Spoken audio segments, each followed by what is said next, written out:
Welcome everyone, traveling with Sam. Today I'm in Bosnia and just beautiful nature, small town. Such beauty here.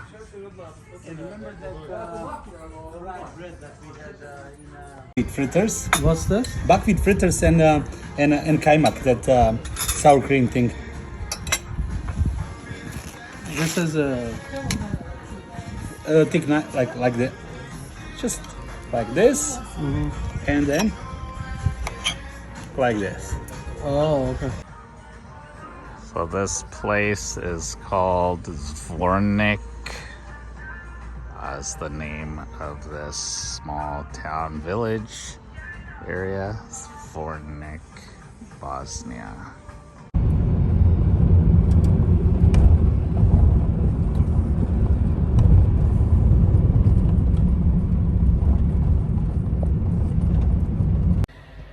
All right, we're all checked in the hotel in the capital city, Sarajevo, which is the capital of Bosnia. So now it's time for us to go explore and see this city. Let's go.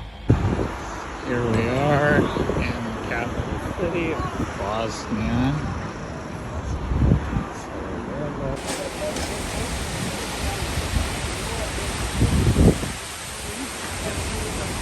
Water necessary to survive, and that was one of the most dangerous issues. It's a mosque, another mosque. So the main religion is Muslim here. Sarajevo was actually Here's our Sarajevo group. And all the guides all over the world, they really love to tell you that something in their city is the best in the world. Let me Spike House. Why Spike House has name like that? Because this house wasn't always here. It used to be on the other side of the river. So when the Austrians decided to build a city hall, they chose the little plateau. On that plateau, on that little plateau, they were standing that house. And they were standing So walking along this small little bridge, and we're headed towards the oldest part of the city. walking or traveling through time. How come? On the east side, you enter the part of the city that was built during the Ottoman period, 15th to the end of the 19th century. After that, you will enter to the newer part of the city, which is built during the Austro-Hungarian period, end of the 19th, beginning of the 20th century. And if you keep walking, we're not going to do it, it's quite far away, but tomorrow. I'm not sure if they even call them restaurants. They're eateries, and in Sarajevo they're divided in three kinds. There's something that we call ashchinica. That's a place where you can try soups and stews. There's something that is called a burekina. Where you can have a burek. Burek is that filo pastry with a filling wrapped and baked in the oven. Filling can be meat, can be cheese with spinach, can be potato, can be pumpkin. And that's what I'm gonna do. Take you for that, like included dinner. For pickpockets, when you give some money for them, checking where you put your wallet, and they're gonna sneak behind you. So basically, Have to you be don't give careful them, of even if you feel pickpockets small, here, if you see small according children, to our that's tour exactly the leader. card that they're playing on. They want kind of the We're souvenirs. in the old Well, city very now. first, look, they look very bizarre, right? But there's one strong message behind this. Anti-war story. It's something that can be used to kill people. You can use in more human function. You can turn them in a pan. You can turn them in a pan. You know, for the saying, the pen is mightier than a sword. Or there's even more human function to this. Beer opener. So beautiful street in old part of the city. Originally, in our language, it's called Kazancılık. Kazancılık comes from the word kazan. I'm just looking for one. It consisted of the small coffee cups. We call them filjan. Coffee pot where you brew your coffee. That is called jezva. And the sugar pot where you keep your sugar cubes and pieces of rahat lokum, or Bosnian version of the Turkish delight. No mirats, shops. the center of the city. Basharshia is also a place in history, a couple hundred years ago, before the newspaper, before the radio, before the TV, before the internet. The guy with the drum, called Talal, or town crier, give the announcement for the crowd on the square. Usually before the Friday noon. Main prayer for Muslims. Most of the people back in days were coming to the mosque at Basharshia to do the prayer. Basharshia was very busy, and before the Friday noon, town crier came, come here with his drum, like to drum, and to make noise and get people's attention. And when people start to look at him, he started to shout, people, listen, there are news. Tax from today is not going to be 7%, it's going to be 9%. And then everyone starts throwing the stones on him. Information, the easiest Sun way. is shining, beautiful out here. So we can say that this is information. Feeling the vibe. And yeah, the tour leader, tour guide today. This is his home city, so you can tell how excited he is to show it off, show us some of the cool places in Sarajevo.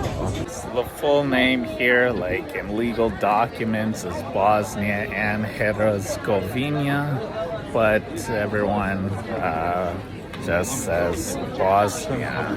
So that's where we're at, walking along out and about on a Saturday afternoon. The Sarajevo's caravanserai, and caravanserai was a place for the rest of the caravans and the trip from Sarajevo.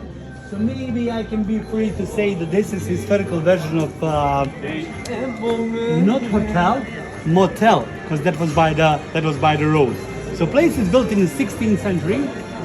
Exact year when it's constructed, it's not well known, but it's well known. It's written on the yellow board above the entrance that it's made out of the money of the Ghazi Husrev Bey's Vakuf. And now we have two questions in order.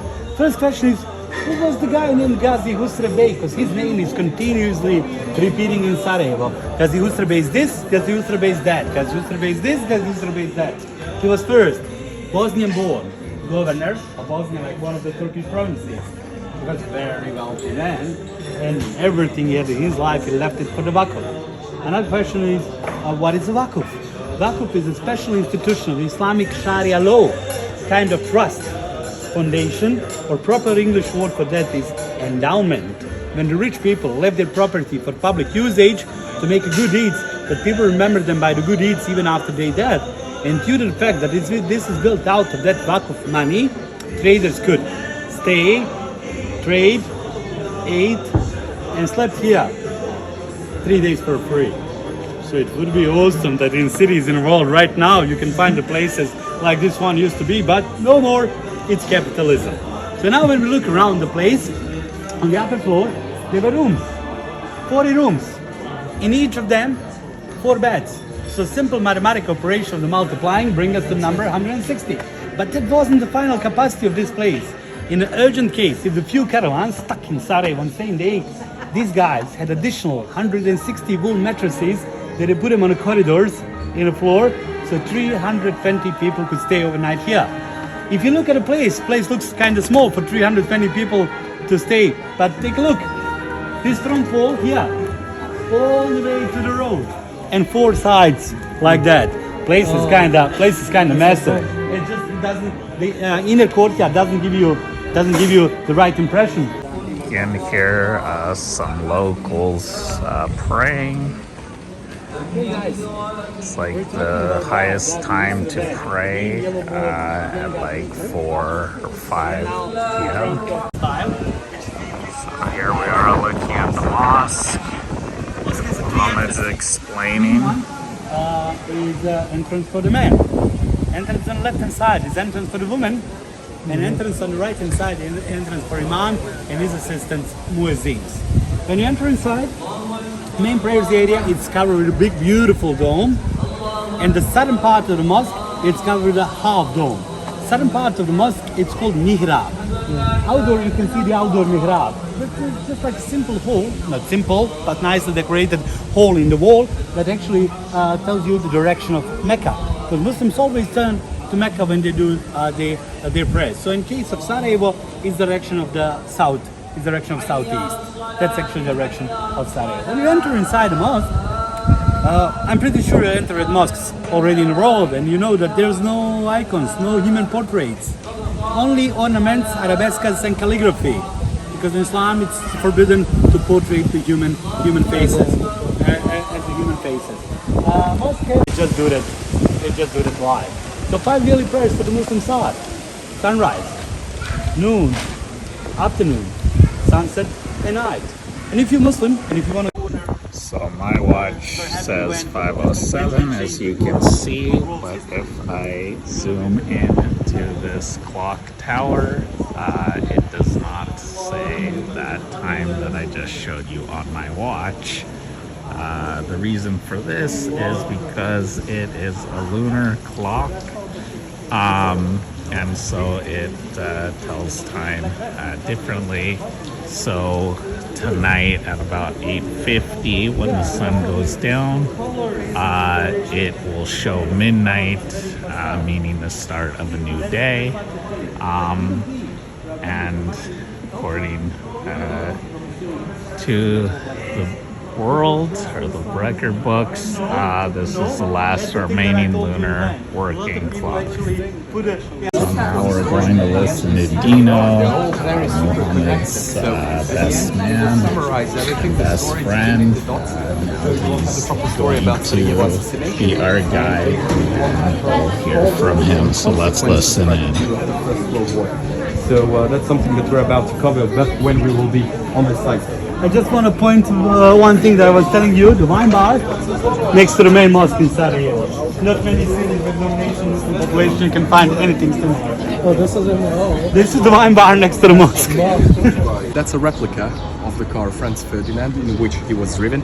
Very representative, I would say, even a replica. The original is kept in the military museum in Vienna, so the original cannot be seen here in Sarajevo.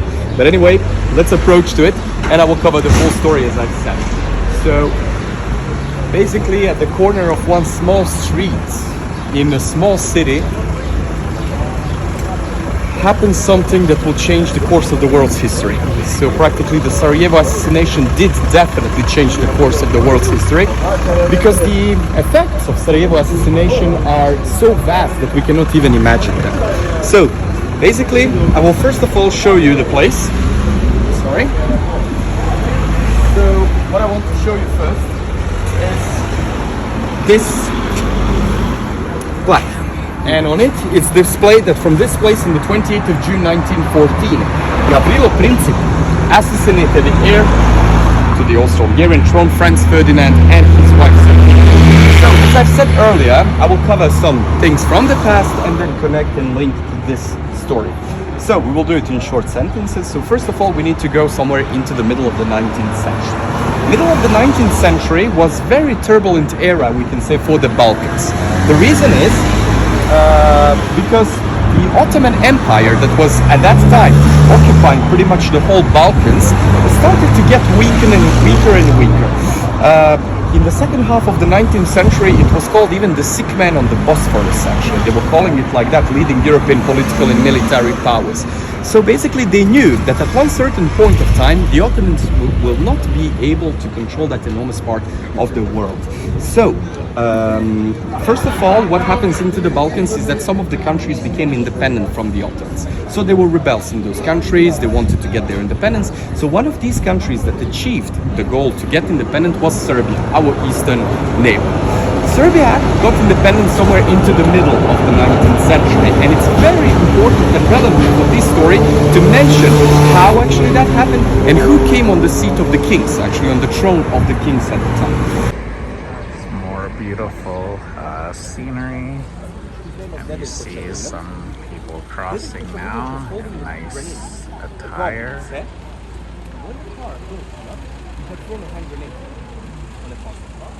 The bomb as a site, and nowadays pretty much in all history books from all around the world we learn that the First World War started with the Sarajevo assassination, 28th of June 1940. There was some footstep, they were here located, but they got hit during the time of the siege. So they got hit and they've been practically demolished. So, but the thing is, what is interesting is this is the seventh different inscriptions since actually this happened. First, since we were part still of Austro-Hungary, there was like a memorial to Franz Ferdinand, his wife Sophia, please. Then after that, Yugoslavia was created, the first Yugoslavia, or the Kingdom of Yugoslavia after the First World War. So the officials were definitely disagreeing with that, and they said that Gavrilo Princip is a hero. So they put it over there. Second World War came. We were occupied by the Nazis and the fascists. They said Gavrilo Princip is a terrorist. So they put that over there. Then Yugoslavia, second Yugoslavia, socialist Yugoslavia came, where Gavrilo Princip was glorified as a Yugoslav national hero. So once again it changed, and finally this one that we have is the most neutral. It's very factual, you can see, so it doesn't have any sides or anything, but I would say that the best is this one over here, because history is always written by the victors. So I'm keeping my opinion regarding this definitely for myself, because who am I to judge? I can just tell you that what happened with the assassins, they got caught, they had a trial. Those who were, actually since they were mostly not in their, they were 19 or 20 years old, according to the Austro-Hungarian laws, they could not be judged as majors. So basically they were still minors, because 21 was actually that barrier. So the thing is that Gavrilo Princip, the man who killed Franz Ferdinand, his wife Sofia, was sentenced 20 years in jail in today's Czech Republic, actually. Terezin is the place, the fortress of Terezin, where he spent 4 years. He died in 1918, by the end of the First World War. He died of tuberculosis, which is also a fact that is very important to mention, since he had tuberculosis in the moment of the assassination. So does that give us that he knew that he's gonna die soon or something like that? That's, you know, questionable. Place. Yeah, Pakistan, Uzbekistan, Turkmenistan, Afghanistan. Stan is actually the old Ottoman word for the place. So, Bezistan. Bez is a Turkish word for textile, for fabric. So this is the place of the textile. Alright, I just entered into the local bazaar here, so you can see. The Grand Bazaar itself is 3.2 kilometers long. This one is only 0.1. In the bazaar, you are going to see not two different cities. You'll see two architecturally different worlds. Because this is the end of the part of the city that is built during the Ottoman period. 15th to the end of the 19th century and beginning of the architectural part of the city is built during the Austro-Hungarian period. End of the 19th and beginning of the 20th century. Really notice on the high bell tower, sharp line, arch and rosette. The most visible element of the Romantic architecture is the statue of Jesus above the entrance. And if you look carefully, Jesus statue, and particularly to his right hand, you're going to see that Jesus showing 3 fingers for you. But it's symbolizing Holy Trinity, Father, Son, and Holy Spirit. And therefore, because of the Holy Trinity, our cathedral is built of 3 kinds of stones. On the ground level, you can see unpolished marble. On the corners and on the pillars, you can see the sandstone. And central façade walls, you can see the limestone. If you enter inside the cathedral, on the southern side, just in front of the rosette, you're going to find the biggest organ pipes in Bosnia and Herzegovina. On the northern side of the cathedral, you're going to find the beautiful stained glass windows with motifs of the Jesus crucifixion to symbolize blood and to symbolize suffering of Sarajevo. So wherever in the city you see the Sarajevo rose, then look around. So that something terrible happened. This plaque is written that this place, the Sarajevo criminals, on May 27 of 1992, they killed the 26 citizens of Sarajevo. This used to be a bakery shop.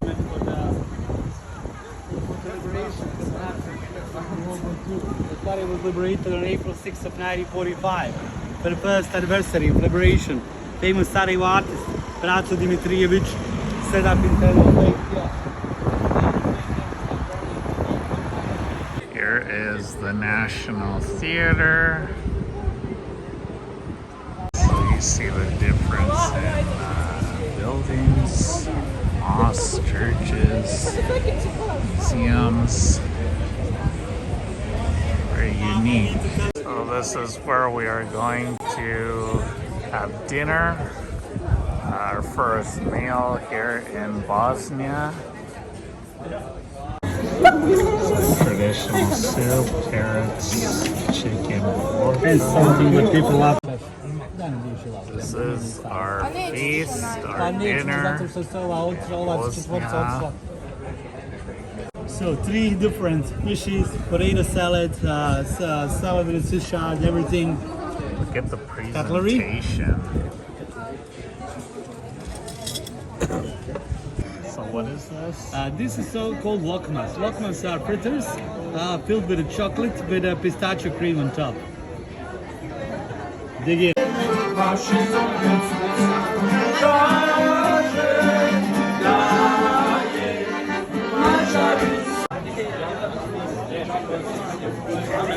It took me some.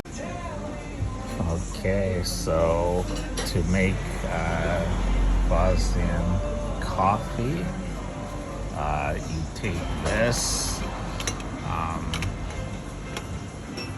with the spoon. So you let it sit for a few minutes. And you just like stir a little bit until it changes to more of a beige color, and then you just pour like what you want.